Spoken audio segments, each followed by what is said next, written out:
अगर ऐतराज है इस जमाने को दो दीवानों के जीने से, अगर ऐतराज है इस जमाने को दो दीवानों के जीने से, तो ऐ खुदा हटा दे इस दिल का सिस्टम सीने से।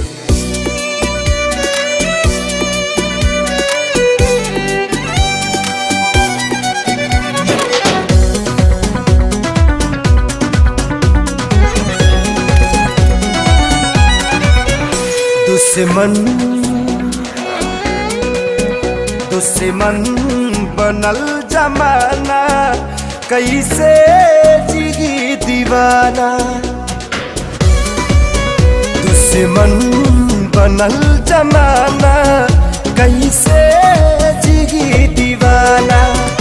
अपना भइल बेगाना हो, अपना भइल बेगाना, कैसे जिही दीवाना। दुश्मन बनल जमाना, कैसे जिगी दीवाना।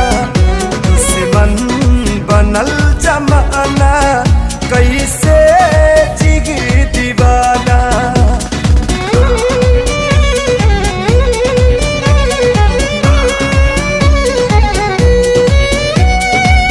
अगर गम मोहब्बत पे हावी ना होता, तो खुदा की कसम मैं शराबी ना होता।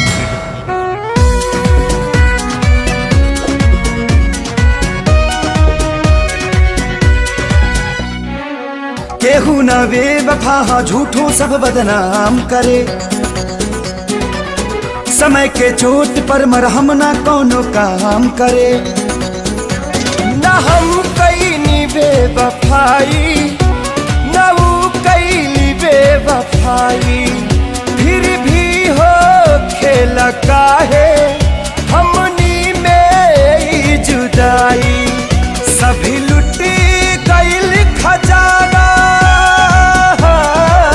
सभी लुटी गईल खजाना, कैसे जी दीवाना। दुश्मन बनल